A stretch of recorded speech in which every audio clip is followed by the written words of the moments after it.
Well, it's raining here in my part of the world. Everybody's starting to come in. Um, Gotta love people that are on time. It's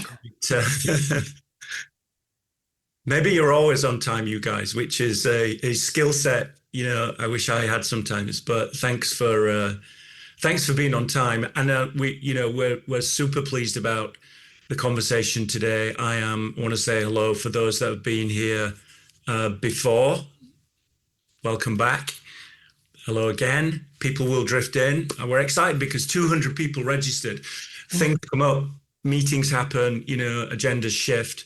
So, if we get to that number, that will be fantastic, but we'll always do a follow-up on YouTube. So again, before I introduce Rachel, just want to sort of say thanks again for coming in to see us. My name's James Sommerville. We've got a little project going on called KnownUnknown. And ultimately, we're around curating different things. Our speakers, hence, are, kind of reaching out to Rachel today specifically because we wanted to talk to Rachel. We have clients coming to us. So we kind of, we're very selective on that. We're selective on, our audience and our members, but we're around sort of this high level of craft. We're excited by AI, and everybody's kind of like, doing things at a pace that nobody's ever seen before. But, we like to pause, and that level of curation helps us do that. So if you're not a member of KnownUnknown, please join us officially, be a member. So Rachel Gogel. So Rachel and I now, I've known of Rachel. It's interesting. We all kind of know people through, I guess, social media in a way, or just reputation. But we had Rachel on our list, 6 months ago, and she's kindly agreed to spend some time. We'll talk about where she is. And I'm in Atlanta, Georgia. We always say to everybody, please put your city in. What I'd love you to add, what's the weather like? I know that's the obvious question that fills in a gap, but it's raining in Atlanta. And I woke up this morning and thought, gosh, I'm not used to seeing rain. It's quite refreshing. I know it's raining in London. Rachel, what about Paris? Is it raining for you, or is it a nice sunny day? No, it's been raining today, but I think that's just expected during this time of the year. But it's a cute rain, I guess, the Parisian rain. Very nice. And we'll talk about that journey to Paris as well. And all of the kind of, thinking about knowns and the unknowns. Everybody probably recognizes every logo on this page. What's really interesting about Rachel's kind of journey, career, yes, there are some big hitters like this. And everybody likes to sort of, I think, well, personally, I like to know what goes on behind the curtain of some of these great brands. But there's also lots of, in everybody's world, some, excuse the pun, some unknowns, some smaller startup. Rachel is very kind of involved in women-led businesses as well, startups, maybe brands we haven't heard, and I'd love her to plug those today. And I'd encourage everybody to follow those unknown brands, and give them some support as well. So we'll talk about all those things. Here are some high-level questions. These are not the questions, but topics, things to unpack. So this is not necessarily a design presentation. We have some of Rachel's work in the background that I can jump to, but I'm going to stop sharing in a second so we can have more of a conversation, but really just thinking about where her journey's been as a creative leader, where things might be going. She's in transition. I'm not going to read anything, but that's the kind of nature of how we're going to run it. So I'm going to stop sharing now and jump to a sort of a first question, as it were, and we'll. Okay, I think I've stopped sharing. So Rachel, welcome, officially welcome, Rachel Gogel. And, one of the things that I found really interesting, and rather than do an introduction for you, part of this is all about maybe you also introducing yourself as you go. Not a formal introduction, but you've been in-house, let's call it out of house, those great brands. I've also been in some of those large companies. What was the moment for you, Rachel, when you knew you had to leave some of those great companies and brands and become more independent. So let's start with that first opening question. What caused that? What caused that shift to move from the security? And people die for working for those brands, and then you had the courage and the idea to go slightly more independent. Great question, and thanks, James, and thanks everyone for joining wherever you're calling in from. It seems like there's folks from all over the world. Well, James, what I love about your question is there's definitely been moments throughout my career where I've paused and thought to myself, is this the moment? But then didn't decide to like finally do it. And I think that comes from so my parents are very entrepreneurial. Uh, Even, in college, I think I had those thoughts in my mind that maybe one day I would work for myself. That said, at the time, I had a very different vision of what that looked like. I think I visualized a physical office space with a team, maybe a studio environment, which maybe that's because when you would read about people going out and becoming independent, that's usually what that looked like. And not necessarily, I wouldn't read as much about solopreneurs or people doing alternative paths. But at every point in my career, I guess I've had those moments. And I had that when I was leaving college. I had that when I was contemplating leaving the New York Times. And I feared that if I went out on my own at that moment, this was around 2016, I thought that I would be pigeonholed in more publishing only or magazine only type of gigs. And then I moved to California to work in tech and started kind of being exposed to that whole new industry. And then same thing when I was leaving Facebook around 2019, I had a similar thought. Okay, is this the time? Can I even stay in California if I'm not working in tech? Those were thoughts that went through my mind. Luckily, I did find a small design studio in San Francisco that where I found my people. These were a lot of ex-publishing folks from Wired magazine who were working for this small studio called Godfrey Dadditch Partners, and that was again just to be able to learn, having mainly worked in house, then start to work for a small agency and get that agency experience, but also be on the front lines and really working with both co-CEOs. And then COVID hit. And, maybe some of you may be surprised that that's the time that I decided to finally go independent was in some of the riskiest years that maybe you'd consider from a business standpoint. But I decided to go out on my own in October 2020. And maybe many of you can remember that moment in time. Most of us were still in lockdown. It was a scary time. And I was also dealing with some health issues at the time, unrelated to COVID. But the very short version of a much longer story is that I actually got poached by Netflix around that time and was about to go there. But then that role imploded and I never ended up there. But legally, I had already signed my offer to go to Netflix. And so I actually negotiated a severance as technically an employee of Netflix and then used that money to start my company.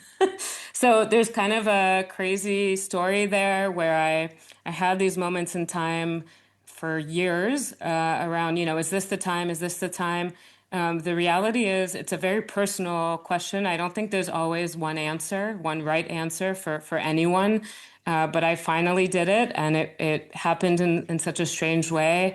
But I'm so grateful for that. And I started building my business in San Francisco. But as James alluded to earlier, when talking about the weather, I recently moved back to Paris, which is where I actually grew up here and left when I was 17 for my university studies in the US. And then I basically stayed there for 20 years. So I'm just coming back and I'm going through a period of reinvention. So another period of transition, which I'm sure a lot of you can relate to.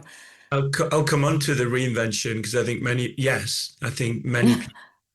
And maybe Yeah, the reinvention is a constant and good thing for everybody in many ways. So you left in 2020. You started your own independent thing, and I think one of the things you mentioned a phrase, solopreneur. Now you're independent. There's lots of terms.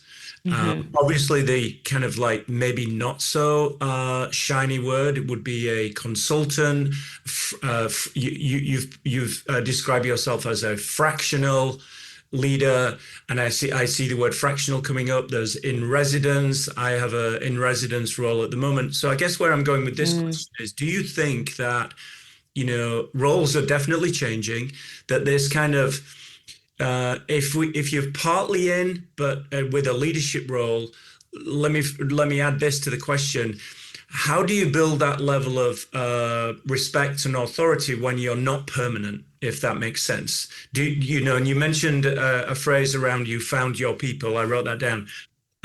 So maybe just talk to us around when you're an outsider going into a known organization in a kind of a fractional type of role. What's that kind of chemistry like? sure. So, uh, I will say, so yes, there are a lot of terms in our industry. Some of them can be interchangeable. Uh, I describe myself as an independent design executive. I did struggle when I went out on my own around what title I should use, to the point where I think I used a title temporarily that actually caused more confusion than it did add clarity to what I was hoping to do. And what it made me realize was, here I am on my own. I can look at the experience that I had had, which at that point in my career, so this was when I left in 2020, I had been a creative director for many years across different industries at various apertures.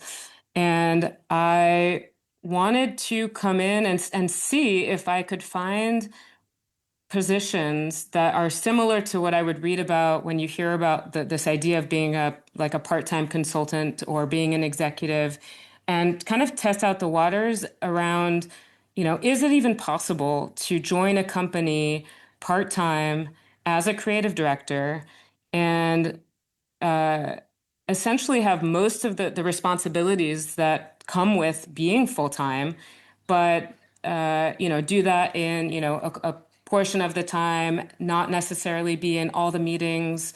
Technically, you don't directly manage anyone because you probably can't be anyone's people manager kind of directly, but you can maybe mentor or guide people. Essentially, I was trying to find roles where I could exercise and flex the muscles that I knew that I loved. I loved people leadership, people management. I had discovered that early on in my career. And so I was afraid first when I went out on my own that I would lose that ability. And I got lucky that my first client was working with an agency called Giant Spoon. They're based out of New York, and they had just won this piece of business with American Express to relaunch Departures magazine. And they didn't have anyone to help them kind of figure that out from a creative perspective who understood how magazines work, but also brand ID and even business strategy, et cetera. So they brought me on as a part-time executive creative director. And what I learned by doing that was, oh, I don't have to be full time in order to do some of the things that I love. That's great. And so then when that project started to wrap, I started to try to figure out how to, the best way to put it would be like productize it or see if I could turn it into an offering and offer it to other clients. Turns out it is very possible. And it's that sweet spot. I'm not necessarily talking about C-suite level fractional roles, which historically I feel like even the term fractional gets to historically be associated with more C-suite executives. I'm talking about, creative directors and above who kind of Mhm. sit at that space where they can still be involved in the work, and then influence someone's career, be in the room making decisions, be part of critique, etc., and still remain independent and perhaps even take on a few roles at the same time that require similar responsibilities. And every year since then, I've been able to find similar roles. I feel very lucky. But it's also, I think it happened at a time where there were a lot of people, at least in the United States, that were either impacted by layoffs. These are, more seasoned executives, or people who were just contemplating what life meant. This is COVID. We all went through a collective trauma, and we're faced with asking ourselves like where we want to spend our time. So there were a lot of people who were maybe quitting their jobs and giving this a try. And so I was starting to just see this term fractional come up, and then I reclaimed it for my business model, and it stuck. And I'm still experimenting. It's very much one of those terms where I use it, with intention, depending on the, where I am in the world and also like what I'm talking about. So, but I guess the good news is that you can be you can have influence on a big body of work and still get involved with a lot of the things that excite you about a company without being full time. And so I'm basically challenging those assumptions that you have to be full time in order to do these things, when in reality, and you can relate to this, James, for being someone who's been in residence, for different companies. No matter the title that you use, as long as you can find someone internally who can vouch for you and know what you're capable of and can bring you in. I feel grateful because those relationships are really what helped me get a lot of these roles. These jobs, I will say, I don't know about you, James, but I'm still not really seeing these jobs be posted online as like a job description that you apply for. So it's still very relationship based, but it is very much possible, and it's become very much an offering. And I've even experimented because I'm a solopreneur. I have the agility to try different ways to engage with clients in this capacity. And last year with Airbnb, I even covered for someone on maternity leave in a similar capacity for a short-term contract. So there's so many different ways to to do this. I've done it a few hours a week, a few days a week, as a contractor, as a vendor. I mean, again, it doesn't matter how we end up setting it up. All that matters is that there's mutual respect around, I am there to deliver, a certain amount of responsibilities, and maybe it's impacting a project or just covering for someone in the interim, but there's respect around boundaries, and I'm able to still remain independent and work on other things. Yeah. I mean, I think, all the things that you are outlining there and talking around, in terms of the new titles of the future based on relationships today, it may be posted on LinkedIn, in 2 years from now and become quite common. One of the things that, I always kind of consider, and I wouldn't say I struggle with, but it's always a consideration. How do you balance? And the question is for you, balancing how much of your time is actually designing Mm. versus there's the leadership role that you have within the organizations, which is less and less design. And also then if you're running your own product, as you described it, that product development that might lead to new client development, even administration, travel, all those other things. So kind of almost if you had that pie chart, how much of your time when you get to this kind of role, do you still like to be hands-on and designing, or is it taking up now with other aspects, both strategic and business related?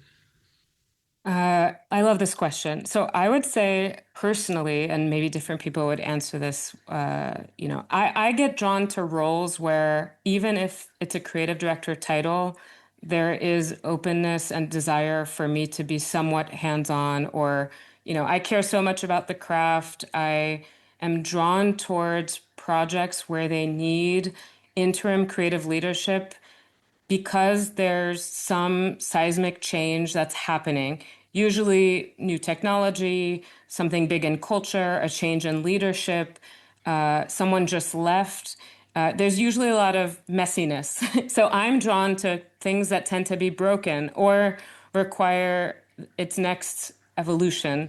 So it's inherently messy, and I have to roll up my sleeves. And that means being a designer, a strategist, a creative director, a brand designer. I'm kind of faced with many different challenges. I'm designing culture. I'm helping hire my full-time replacement. I am involved in a lot of different things, and that's something that I love. That being said, outside of these bigger fractional roles, which usually is a bigger slice of my pie, both from a time and income perspective, as if you can imagine, maybe it's fewer hours, but the rate is higher, then it's really important for me to make time for design projects, whether that's a brand identity, a website design, advising on a new magazine launch. Oftentimes, you alluded to this earlier, but I do get attracted to a lot of women-led or queer-led initiatives, and Mhm. that's for just to align with my own personal values. And so it's figuring out how to have that mix between those leadership roles, which still are very hands-on, but then also doing my own like smaller projects. Usually those are also smaller budgets or pro bono.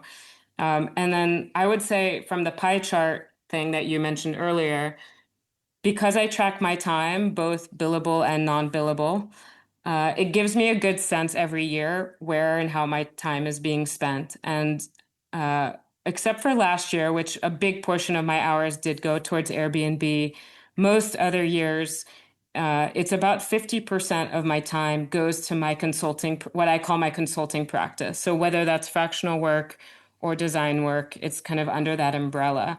And that then gives me the rest of the time to hopefully, if I can pull it off, I can teach part-time. I can be a little bit on the speaker circuit, but definitely part-time. I devote a lot of time towards mentorship across different platforms. And then I've experimented with some writing, which is very new, and I'm not a writer by trade. I'm a graphic designer nerd through and through. But I've been experimenting with some writing in different publications. You may see this magazine behind me, Designfully. That's a new magazine that everyone should check out. That it's just out, and it's an amazing new magazine coming out of the UK. And one of my articles was published in it. But I bring that up more because it's a fully women-led initiative, and it really profiles women, but also gender expansive creatives from all over the world. It's amazing. But again, the pie chart every year, I track my time, and then I ask myself at the end of the year, did my time go to the right things? And if not, what do I need to do the following year to maybe dial certain things up and dial certain things down? And it's okay that things change again because I'm a solopreneur and I can decide where my time goes. If I had created that studio vision that I had had in college and I had a big team and a physical space, I probably wouldn't have as much flexibility year per year to change things up all the time because I would have overhead and a lot of responsibilities. It would just be a completely different business model. But I guess what I'm pointing out is there's many different ways to have various creative paths, and this is one that you don't always read about. It's becoming more, I don't know, I'm hearing more people start like very, very small studios or very like independent practices and then intentionally remaining small instead of thinking that they have to grow to be successful. And that I think is, again, like a an older idea of what success looks like. And I guess I'm trying to challenge that a little bit, but I'm living proof that it's possible. And there's plenty of other amazing people doing it too. Some of my friends who have agencies, and everybody wants to grow, everybody wants to kind of like create that successful model and opening international offices, and if I could advise them, it's like, okay, be very, very careful here.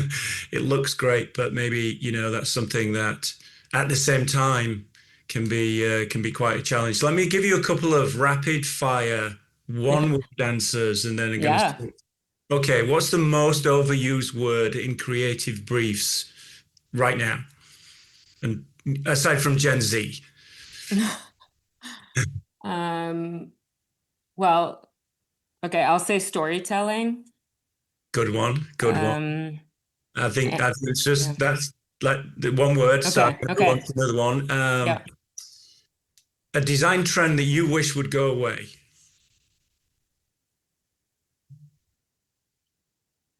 A design trend that I wish. Um, I guess my quick answer would just be that um, you don't have to be fluent in AI to be creative today. And I think everyone's jumping on the AI, all AI tools as like a way to stay relevant. But I guess I would just you can be curious and not fear the technology, but you don't have to be fluent, and you will figure out, just develop a point of view about what it means for you in your practice, and you'll be fine. Great one. I think that's a really nice kind of shift for us to move into generational shifts. And I mentioned Gen Z, and we're all in this kind of like submerged in AI. And also I have a 12-year-old, so let's look at that, alpha generation that are making decisions, influencing parents. Not when I was a kid, it was the other way around. And they're growing up as this kind of like chat GPT is part of their homework. If schools, work out a way of allowing that every device, you can create a Canva poster in 30 seconds, or a 12-year-old can. Does that Do you think that the creatives, the designers of the future who are 12, 13, 14, 15 today, 10 years from now, what does that mean to the creative industry? If we could throw a line out, 10 years from now, what do you think? Uh, I love talking about this because I just came from San Francisco, which feels very much like a AI boom epicenter, where many of my friends work on a lot of the software or hardware integrating the technology. Meanwhile, I wasn't within it. I was kind of in the outskirts, watching from, figuring out what it meant for me and what I use. I'm also a teacher, so I was exposed to emerging talent. You're speaking to maybe even slightly younger, which I love to think about. When I was learning about design as even a possibility for like a line of work that interested me before going to college. So when I was in high school, that was from working on the yearbook, and we were using Photoshop. And I didn't really learn about it in school. It was something that then when I went to college, I got exposed quickly, and then declared my major early and fell in love with communication design.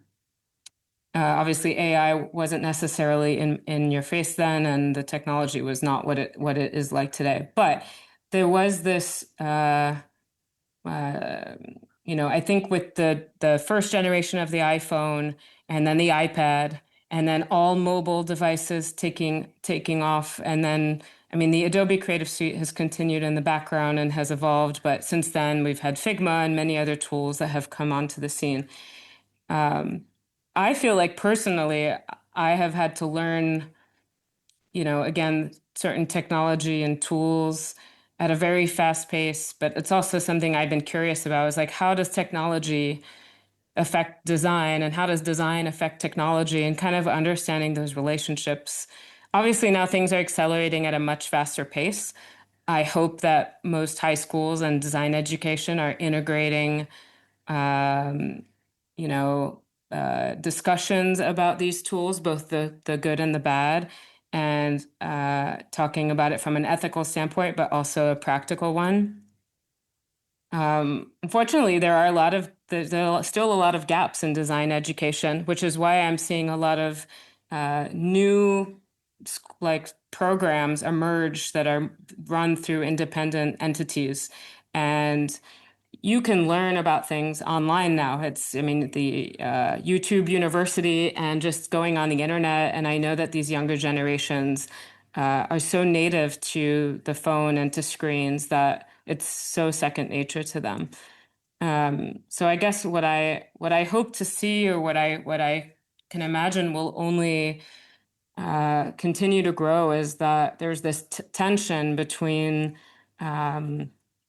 all of the things that make us human, and and really find those like leaning into those imperfections behind the creative process, developing those points of view with tools and technology. And to me, AI is just another tool, at least at this point in time.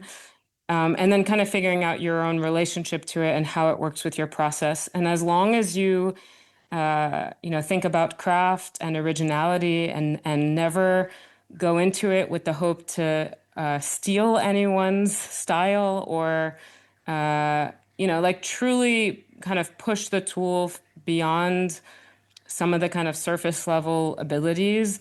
I personally have found a lot of success, again, because I'm a solopreneur. I use Claude and Perplexity often as mirrors of my own creative consciousness. And that's because I'm like often thinking out loud and kind of running ideas through it. And then it helps find patterns in my thinking and it can be really useful. But it's often in writing and synthesizing and thinking versus visual output. And again, it's oh, I see some notes here. Claude and Perplexity is the other one that I use. So I Interesting guess, to think yeah, about I don't know. AI. It's just that figuring out like technology, that relationship between design and technology is continues to be so connected. That again, I do believe it's our responsibility for anyone here who relates to being a designer is really continue to question the technology, develop your own opinion. I know there's a lot of fear around it taking over roles, but I really believe in those who prioritize, developing judgment, discernment, like refining your design sensibilities, even going back to some of the fundamentals of design. There's a lot that's getting lost right now in the noise. And, but I'm very much someone who's curious about technology and I lean into it. And then I describe myself as an early observer versus an early adopter. And that's just because I kind of try to figure out what would make sense for me. And then I experiment on my own and then I kind of integrate it in my own practice. But it's easy to get caught up in it. And by the way, it's impossible for everyone to kind of be fluent in all the tools and technology that's emerging right now. That's literally impossible. So be intentional with your time, and then hopefully the younger generations will kind of continue to question it and use it for good. Great advice. And that you mentioned in a couple of minutes ago around the evolving kind of educational kind of landscape and how they're probably in catch-up mode now and redesigning their kind of their entire syllabus in a way to educate the next generation. Do you think that obviously we're all having that everything's been impacted through AI, but the evolution of maybe the in-house Mm. creative capability or the out of house agency side, we know there's lots of change going on there as well. We're talking about fractional roles and new roles that will emerge. What are some of the things that, in terms of new models that new creative models, whether they're in-house, out of house, kind of, that's what KnownUnknown is also experimenting with, is almost kind of like a community-based model versus a brick and mortar. Do you think there's going to be some major shifts in that in the next kind of few years as well? Probably driven because of AI, but how do you think that maybe some of those models might shape up? Yeah, I feel like some of the ad agency models over the last several years I've just noticed getting more and more fractured, but mainly because a lot of more companies have been investing in building in-house creative teams that have, chops that go beyond branding, like marketing and product and everything else. And so what's happening is then they're kind of experimenting with, you know, different shapes and sizes of different teams. And I am noticing some teams like shrink.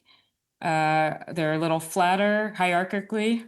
More and more people are rolling up their sleeves and getting involved in the work. And I do think that's a good thing. So they're kind of, cutting perhaps like middle management, flattening certain layers, and then really auditing the skill sets that they have on their team. And while I have noticed that I think some companies have shrunk down too much, so much so that I think it came up from whether they overhire during COVID and they're just rebalancing, or they are convinced that they can replace most people with AI. And so they're just like completely disrupting everything and then slowly going to realize that they need to hire people back to art direct the AI, or to obviously do a lot of other amazing things. Things are really, they are going through that shift. What is nice is I am noticing companies experimenting with different ways of bringing people in. So whether that is bringing in, outsourcing creative direction, which honestly, I'm still seeing some people hesitate around that because I think many believe that you need to be full time in order to play that role. But I am seeing it here and there.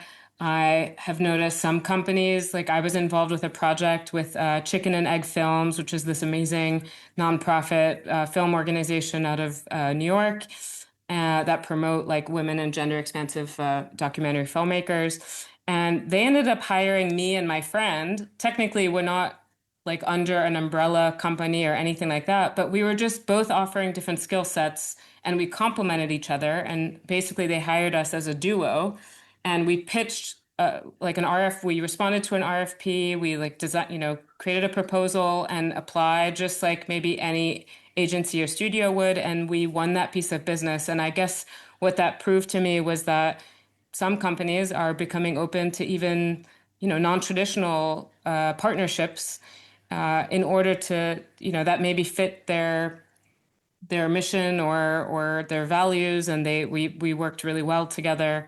And so I hope that this sticks. Like I am seeing a lot of companies, whether that's in-house or agencies, experiment with bringing on different types of talent at various levels in order to get projects out the door. And that to me is a really good sign. Hmm. But that being said, I do think with just the state of the world that we live in and the economy, and depending on where you're all located, there is a fear about taking too many risks right now. And so some things have slowed down in that direction.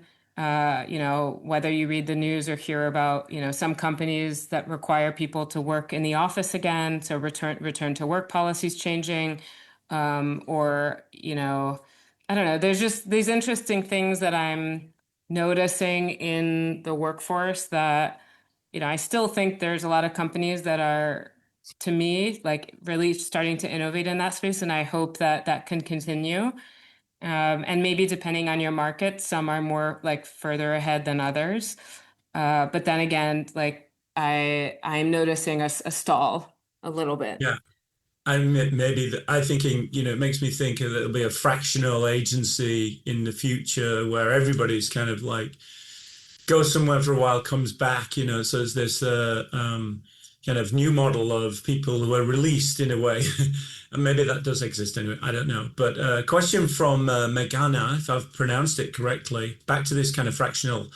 Uh, Mm. she's a freelancer. So if you could give us one actionable step for someone who is in the freelance stage of their career to evolve into a fractional creative leadership role, what would that be? And maybe I'll add to that. How long? Is it an age thing? Is it the fact that you've got so much experience and certain years under your belt, or is that something that a younger freelancer right now can start to design that pathway? Because one of the things I found very interesting from your bio is you design how people work, not just about logos and systems. So for Megana and others that might be thinking of this, how can they design their pathway forward to this more fractional role in the future?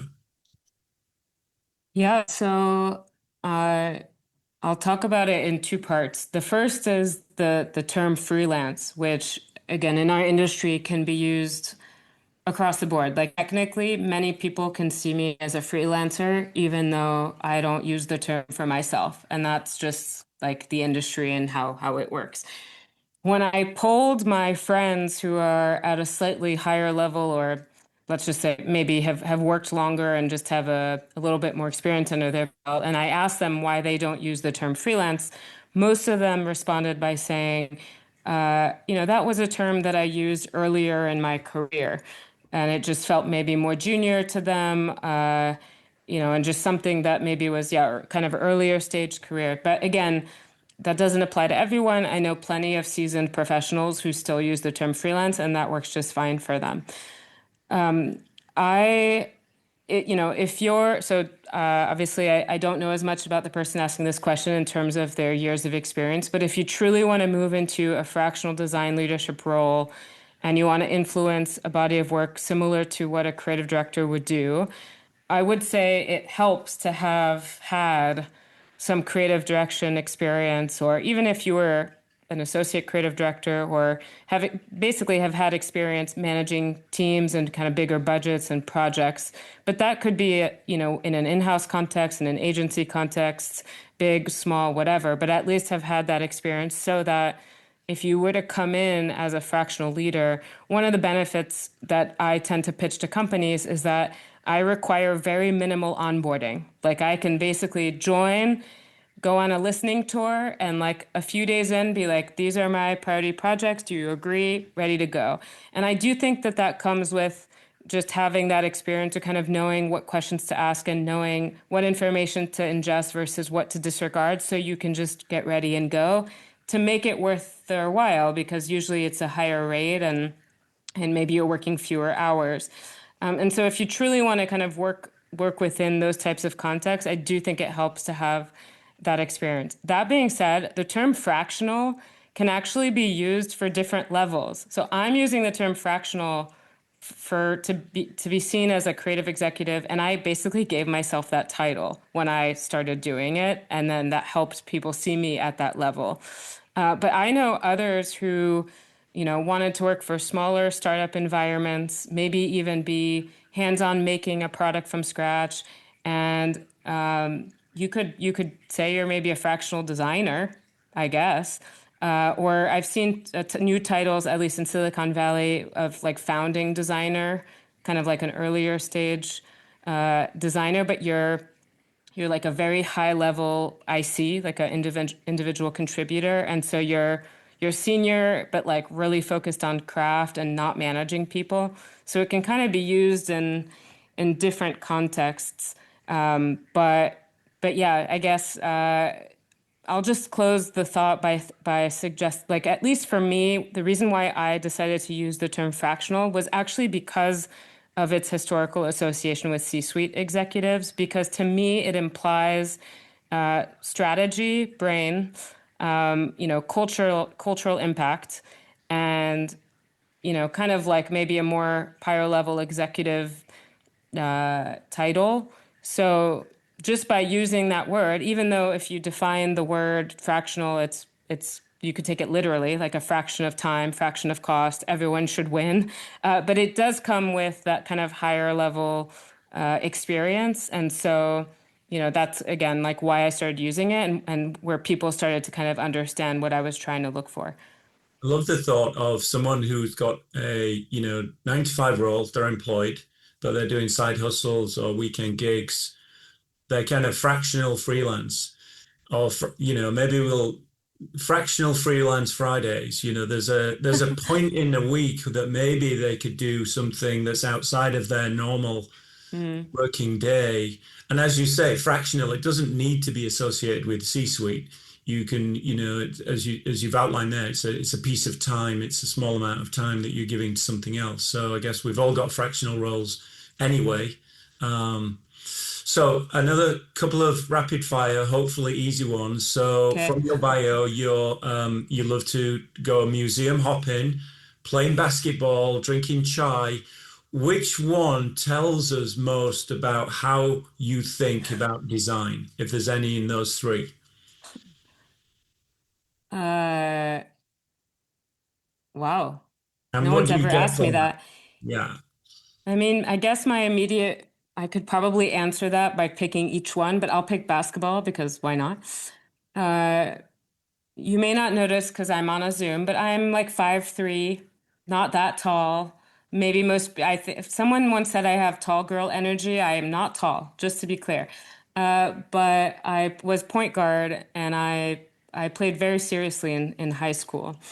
And I guess to answer your question, there was so much around the kind of the athleticism required, working within a team environment, coordinating and talking to one another on the court. Like you could make a lot of parallels between what it's like being on a basketball team I was on an all women's, like a regional team in France, growing up. And so you could potentially make some parallels between the design process and collaboration and compromise and kind of meeting people where they are, but it was quite fast paced and it was a big part of my childhood, and still is in many ways. I play more on recreational leagues now, but yeah, I guess that would be my answer for now. Great. And then I guess on top of that, but slightly more, brand design related, if you could redesign, let's say there's a brand out there that you've always liked or admired, but you kind of felt like, oh, I'd love to get my hands on that. Um, which Oh. one would it be? Mine would be, just to allow you to think, mine would be like Piggly Wiggly or White Castle burgers. I just think those are amazing heritage brands, but just kind of feel like I love to roll my sleeves up on those. Do you have any brands that you kind of look at and think the same? Uh, well, maybe I'll follow the basketball thread. And since I just moved back to Paris, I would love to somehow get my hands on the the various like women's basketball leagues in France and help kind of push that branding because I think part of the success and again, I don't know how many of you are based in the US right now, but there is I mean, better late than never. Lots of momentum around women's sports, and there's a lot happening in the U.S. and specifically in basketball with the WNBA, and there's a lot being pushed there, and so I would love to see kind of a similar excitement for that in France, especially knowing like how many French basketball players end up playing for the WNBA and they don't end up kind of staying in France. And so part of me thinks, is that ever like a branding problem or, could design help these amazing players like have more prolific careers here? I mean, Tony Parker is from here. Like there's so much amazing kind of talent out here. So I guess, yeah, that's the first thing that popped in my head. So there it is. Yeah, a question from back to the AI, and I know we sort of as we talk about these topics, then the questions come in. I think this is a great one from Stephanie Morton. Hopefully, again, I've pronounced your surname correctly, Stephanie. An AI-based question, but really about kind Mm. of this leadership role as well. What to do? What's your advice to all creatives when company stakeholders, if you like, think that AI can just do it or can decide which design option goes forward, and diminish or dismiss the creative craft role, because AI is, making so many decisions for everybody these days. What's your advice to the designer, the creative out there at whichever stage of their career they're at, to live with that AI in a conversation, but at the same time to make sure that the kind of human opinion and the human voice is heard? Sure. Well, I guess there's so much to.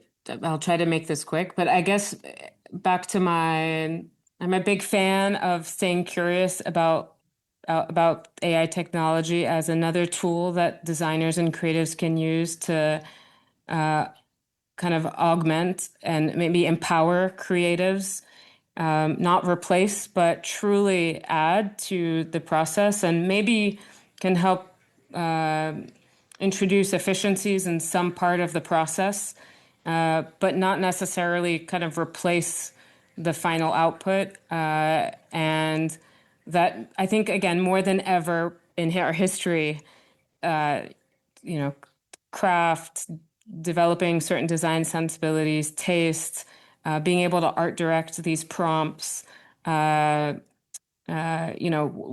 means that you honestly, for most of us who've maybe been in the industry for a while, or maybe for those of you who are newer, it's just knowing which questions to ask, to challenge kind of the immediate I don't know, kind of like maybe default or standard, and really kind of challenge the brief, challenge the answers, and not settle for mediocre work. Because what's happening is there's a oh my God, I'm going to butcher this word, homogenization of creativity right now. And so what's going to happen is that there's obviously a democratization of creativity. Some people will stay at that level, and then some people will start to kind of push and try to stay original and really, whether they're leveraging AI or not, is create something that really feels truly different than what most people are seeing out there. And some people may not make it, and some people will keep pushing and challenging and learning. And and I'm open to like many more people being introduced to design and feeling creative and feeling like they have the tools to make something. But it's going to be increasingly part of our jobs to educate people internally at our companies or our clients about the value of creatives and craft, and like why you're questioning something and not just settling for the first answer or output. And so I guess it's really kind of pushing the bar higher than where we've been. And that's to me what's exciting about technology is it constantly pushes us to reinvent what that new bar should look like. And it's happening at a really fast pace, which is scary. I know. I feel it too. But as long as you, again, like are open to kind of challenging those norms, and some people will go on these non-linear journeys and kind of figuring that out. But stick with it, because I do believe that the dust is settling a little bit, where we saw kind of like lots of news and trends around AI, being this amazing new thing, and it is in a lot of incredible ways, but it's not producing the level of creative work that I think they promised or thought would happen. And so I think most of us, I don't know about you, but I'm kind of like, whew, okay, that's fine with me, and I can kind of keep pushing and doing my thing. And the qualities that make us human are going to become increasingly more important. So just remember to lean into those qualities, and I believe that you'll be fine. In a way, you touched on, and I know that you also teach, and maybe there's a pause because you've moved back to Paris, but you've taught at the School of New York Times, SVA. To a degree, we're all back to school at this moment in time. But from a design education perspective, and it is expensive, right? And it's being disrupted. We're all being disrupted. So, are design schools training students for jobs that won't exist? Or do you think that that curriculum, and from your experience of training, needs to kind of quickly shift to prepare that next generation? Or is it more about the foundation of design and the craft? And we'll all pick up the tools as we go, and we don't need a design school to teach us those new tools. Where do you sit on that in terms of kind of from your teaching experience as well? Uh, I think it's probably two. I think both are needed. I think making sure that we're teaching students the some of the design foundations and principles, like everything from color theory to the grid to the type, um, like all of those things that help you develop taste and those design sensibilities. And no matter which tool or you know, uh, or technology is on the scene, like I do think those fundamentals are really needed. So there's both the hard skills related to design. There's also the soft skills, so communication, critique, presentation skills, working within a team. I was teaching at the California College of the Arts in San Francisco, and there was a whole class in this master's program I was in called Leadership by Design. And I honestly, I wish that more programs would teach something like that. Or even there was another course called Communication by Design. And really being able to teach those things are, to me, like should not go away, should be required. But then, yes, like figuring out how to teach people about which tools to learn and how to learn them and how to, introduce those into your process. Have debates and discussions about the ethical side of the technology too, just knowing about the environmental impact and making sure that that conversation stays top of mind. But honestly, I also wish like business acumen, business strategy, like these things that, managing internal stakeholder, those skills are transferable when you work with clients. So a lot of the business side of creative and design, I feel like is almost just as important as learning some of these new tools, because again, like I think it's not just about making things look good. It has to function, it has to work, it has to last, it has to, become memorable and recognizable over time. And so many brands now are cross-platform and exist in so many different expressions. So, I do think design education, unfortunately, it's just very slow to create change in curriculums in academia today, which is why there's so many programs that have emerged outside of traditional school setups. And I hope that, more of the design education programs that exist today will continue to change. And again, I'm more of the glass half full type of person. I'm very optimistic about where we're headed, but it does require people at the top or kind of various people who have influence in these schools who can bring either kind of guests in to create that change or even do an audit of their program and kind of figure out what's needed for the future. And maybe, James, they need to hire or bring in some Gen Alpha high school students and ask them directly what they're looking for from the design education programs. I wish that would happen more. Yeah, I recently designed a school identity, my kids' school to help them out. And part of the testing, everybody likes to test their logos, were the students. I have never had such amazing, direct, honest feedback from 7, 8, 9, 10, 11-year-olds. It was really special actually to see those and how smart they were in their thinking beyond just being obviously kids. So I love that thought. That maybe leads on to a final question. I'm clicking through some of your amazing work just to finish on some pictures, some color, some graphic elements, but where will Rachel be? And none of us know this. I hate the 5-year question, but what does your business, what does that fractional role look like for you in 2030? More of the same. You've now moved it back to Europe. You've talked about some of the more passion projects that you enjoy and purpose driven.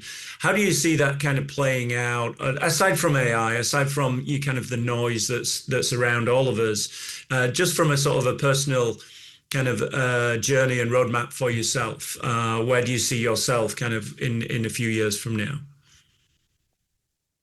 It's so topical because I am going through this period of reinvention just by moving back here. Even though I'm from Paris, I was a kid, and now I come back as an adult and having to, figure things out, professionally here while I'm rebuilding my personal life out here. My wife's out here with me too, but figuring all of that out at the same time is definitely overwhelming. I will consider myself lucky if I can still continue to have this harmonious blend of consulting, teaching, mentoring, speaking, and advocacy work. If I'm able to to continue to practice all those activities, even if, some of them may not even generate any revenue. All of them are obviously at different time percentages in my pie chart of time. But if I'm able to do that, then I will be very happy. I mean, one of the biggest reasons we moved back, there's so many reasons. Many people think it was politically driven, which it's not. It really was to be closer to my family primarily, and to be in Europe and have access to culture that I had missed, and art, and but also as a personal challenge as a designer. I feel like having started my career in New York and then moved to San Francisco to work in tech during the boom of software design, I don't know. I just found myself starting to feel a little uninspired, which is maybe a fun. Maybe everyone goes through this depending on their various situations, but that's what I went through, and I was craving different types of conversations, different inspiration, just different topics. And so I guess part of moving back here was also to be exposed to the European design community and talk about different things and learn new things. And so, James, I will answer that by saying in 2030, if I can be fully bilingual in like speaking client for both, American and French Mhm. and European clients all over the world, then I will consider that a personal challenge, because there's so many different cultural differences between, European clients and US clients. And I feel like I've spent the last 2 decades really trying to understand the US market and the US kind of client cultural norms. And I really want to learn what it would be like here. And if I can do both, that would be a huge thing for me. So that is my goal over the next few years. We'll see. It may look very different, but that is my personal goal.